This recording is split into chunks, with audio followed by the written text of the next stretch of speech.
রাধে কৃষ্ণ বন্ধুরা, কেমন আছেন আপনারা? আশা করি সবাই ভালো আছেন। আজকে আবার একটা নতুন ভিডিও নিয়ে হাজির হয়ে গেছি। ভিডিওটি শেষ অবধি দেখার অনুরোধ রইল। আজকের গল্প প্রেমেন্দ্র মিত্রের পুনর্মিলন। আজকে গল্পের তৃতীয় পর্ব বা শেষ পর্ব। বাড়িময় গোলমাল, ব্যস্ততা, কোথা দিয়ে কি হইতেছে কে জানে। সকল কাজের খেয়েই একা অমলা ছাড়া বুঝি আর কেউই রাখিতে পারে না। কাহারও সে উৎসাহ নাই। ক্ষান্ত বিমর্ষ মনে ঘুরিয়া বেড়ায় বড় দিদির দৃষ্টি এড়াইয়া। বড় দিদি দেখিতে পাইলে একটা কাজে লাগাইয়া দিবেন, কিন্তু তাহার কিছুই ভালো লাগিতেছে না। দিদি কি করিয়া এমন নিষ্ঠুর হলো কে জানে। তাহার দিদিকে দেখিবার জন্য সমস্ত মন ব্যাকুল হইয়া আছে। দিদির কি একবারও মনে পড়ে না? কত কথাই না সে মনে মনে ভাবিয়া রাখিয়াছিল। দিদি না আসিলে তাহার কিছুই তো হইবে না। আর এবার যদি দিদি না আসে, তা হইলে আর কখনো দুজনে দেখা হইবে কিনা সন্দেহ। না, ক্ষান্তর জীবনে কোনো সুখ নাই। অকর্মণ্য স্বামীর জন্য একেই তো তাহার দুঃখ ও গ্লানির অন্ত নাই। মনের কথা বলিবার মতো একজন সঙ্গীরও তাহার অভাব। নিজের দুঃখের কথা কাহাকেও বলিতে পারিলে বুঝি সে অনেকটা হালকা বোধ করিত। দিদিরা সব যেন কেমন হইয়া গিয়াছে। বড় দিদিকে অবশ্য সে চিরকাল মায়ের চেয়ে বেশি ভয় করিয়া থাকে, কিন্তু মেজ দিদি ও সেজ দিদির কাছে লজ্জা সংকোচ করিবার তো তাহার কিছু ছিল না। কিন্তু তাহারাও কেমন দূরে সরিয়া গিয়াছে। সেজ দিদি বাড়িতে আসিয়া অবধি কোন কোণে যে নিজেকে গোপন করিয়া রাখিয়াছে, খুঁজিয়া বাহির করাই শক্ত। যে সেজ দিদির হাসিতে বাড়ি সারাক্ষণ মুখর হইয়া থাকিত, গলার আওয়াজের জন্য যে মার কাছে অহরহ বকুনি খাইয়াছে, আজকাল তাহার মুখ দিয়া একটা কথা বাহির করাই কঠিন। সারাক্ষণ অন্য মনস্ক হইয়াই আছে। 5টা কথার উত্তরে একটা হুঁ দেয় মাত্র। আর মেজদির যা দিমাগ, কাছে ঘেঁষিবার জো নাই। আর সে তো মেজদির ওপর রীতিমতো চটিয়াই গিয়াছে। মেজদি কি সব নতুন ফ্যাশনের কাপড় জামা আনিয়াছে, তাহাই দেখিতে গিয়াছিল। কাপড় দেখাইতে দেখাইতে হঠাৎ মেজদি বলিয়া বসিল, হ্যাঁ রে, বিনোদ আজকাল কাজকর্ম কিছু করছে? স্বামীর কাজকর্মের কথায় লজ্জা পাইয়া ক্ষান্ত চুপ করিয়াছিল। কমলা তাহার পর বলিয়াছিল, বসে বসে খাচ্ছে তো, কি বেয়ারা বাপু, বাবার যেমন কাণ্ড, দেশে আর পাত্র ছিল না। কথাগুলো হয়তো ক্ষান্তর প্রতি সহানুভূতি দেখাইবার জন্যই বলা হইয়াছিল, কিন্তু ক্ষান্ত প্রসন্ন হইতে পারে নাই।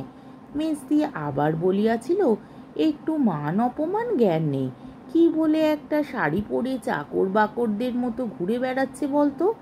আমি তখন ডেকে খুব ধমকে দিয়েছি। আমাদের বেয়ারা রামেশ্বরের কাছ থেকে দেখি না একটা বিড়ি চাইছে, তা ধমকালে কি লজ্জা আছে? দাঁত বার করে হাসতে হাসতে চলে গেল। ক্ষান্তর কিন্তু অত্যন্ত একটা দরকারি কাজের কথা মনে পড়িয়া যাওয়ায় কাপড় দেখা তখন আর হয় নাই। কমলা ডাকিয়া বলিয়াছিল, এই সিল্কের খানা দেখে গেলি না? ক্ষান্ত যাইতে যাইতে বলিয়াছিল, এখন থাক। না, মেজদির অহংকার বড় বেশি। বাপের বাড়ি আসিয়া অত সাজগোজি বা কেন? তাহারা কখনো কাপড় জামা দেখে নাই কি? না, দিদির ওপর তাহার অত্যন্ত অভিমান হইতেছে। সে আসিলে তাহার তো আর কাহাকেও দরকার থাকিত না। তাহারা দুইজন এতক্ষণ চিলেকোঠার ঘরে গিয়া গল্প করিতে পারিত। চিলেকোঠার অবশ্য আগেকার সে আকর্ষণ আর নাই। পাশে একটা মস্ত বাড়ি উঠিয়া তাহাদের চিলেকোঠার সামনেটা আড়াল করিয়াছে। দূরে সেই পুকুর ঘাট আর সুপারি গাছের বন আর দেখা যায় না। দুজনে মিলিয়া তখন কি উৎসাহের সঙ্গেই না ছাদ হইতে পরস্পরের সহিত প্রতিযোগিতা করিয়া সেই পুকুরে ঢিল ছুড়িয়াছে। আজকাল ইচ্ছা থাকিলেও তাহারা ঢিল ছুঁড়িতে পারিত না। তাহাদের সে বয়স আর নাই। কেন যে নাই, তাহা ক্ষান্ত ভালো করিয়া বোঝে না। ঢিল ছুঁড়িবার লোভ তো এখনো তাহার প্রচুর, তবে লোকে কি বলিবে এই যা। আর দিদিও সেরকম নিশ্চয় নাই। এই পরিবর্তনের কথা ভাবিয়া ক্ষান্তর দুঃখ হয়। সত্যিই বিবাহের পূর্বে তাহারা বেশ ছিল। কতদিন তাহারা দুই বোনে পরামর্শ করিয়াছে যে তাহারা কিছুতেই বিবাহ করিবে না। দুইজনেই দুই জায়গায় ছাড়াছাড়ি হইয়া যাইতে তাহাদের অত্যন্ত আপত্তি ছিল। সত্যি সেসব কল্পনা আকাশ কুসুম হইয়া দাঁড়াইল। ঘুরিতে ঘুরিতে ক্ষান্ত বাবার সামনে গিয়া পড়ে। ব্রজগোপাল বাবু ভাড়ার ঘরের এক পাশে বসিয়া তামাক খাইতেছেন। ক্ষান্তকে দেখিয়া বলেন, হ্যাঁ রে, বিনোদকে দেখছি না যে।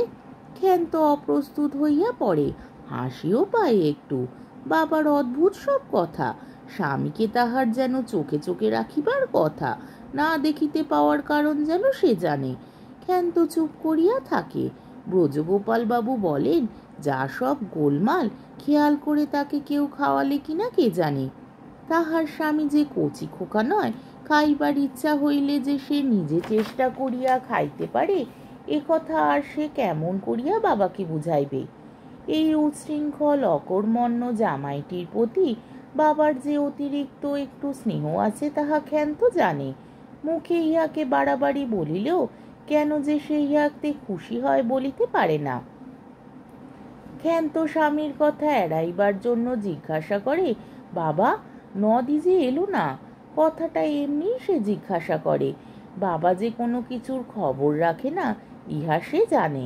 কিন্তু ব্রজগোপাল বাবু হঠাৎ ব্যস্ত হইয়া বলেন, তাই তো তোর মাকে বলতে ভুলে গেছি, নির্মলা যে চিঠি দিয়েছে।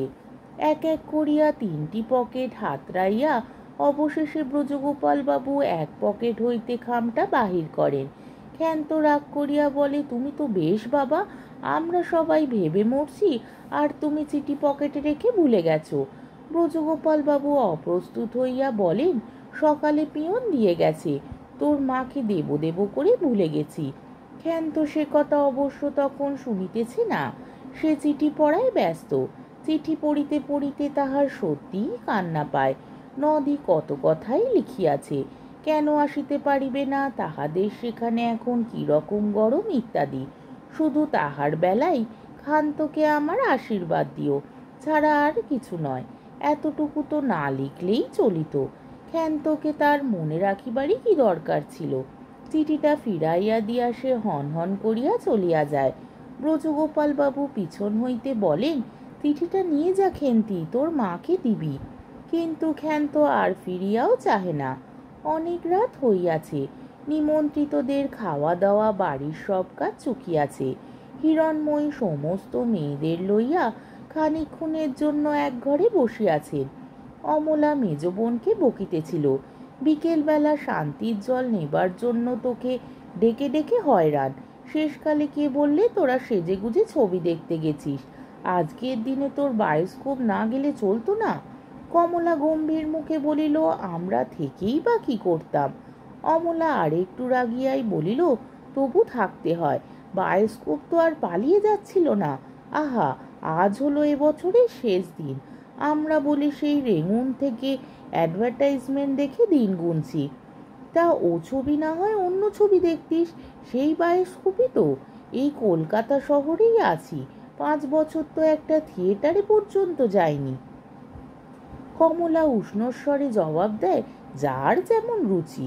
মা ব্যাপারটা খারাপ দাঁড়াইতেছে দেখিয়া অন্য কথা পারেন।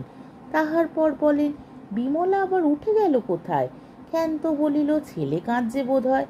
না, ছেলে তো ঘুমোচ্ছে দেখে এলাম। বলিয়া অমলা আবার জিজ্ঞাসা করে, ওর কি হয়েছে বলো তো মা? হিরণময়ীর মুখে গভীর বেদনার ছায়া পড়ে। কিছুই তিনি জানেন না, তবু মায়ের প্রাণ কি যেন অজ্ঞাত আশঙ্কায় কাঁপিয়া ওঠে। হিরণময়ী কিছু না বলিয়া সেজ মেয়ের খোঁজে উঠিয়া যান।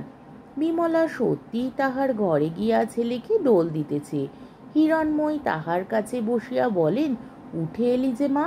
বিমলা মৃদু হাসিয়া বলে, এমনি। তাহার পিঠে হাত রাখিয়া হিরণময়ী সস্নেহী বলেন, অনেক দিন বাদে এসেছিস, এবার কিন্তু তোকে তাড়াতাড়ি ছেড়ে দিচ্ছি নে, তারা যা বলে বলুক।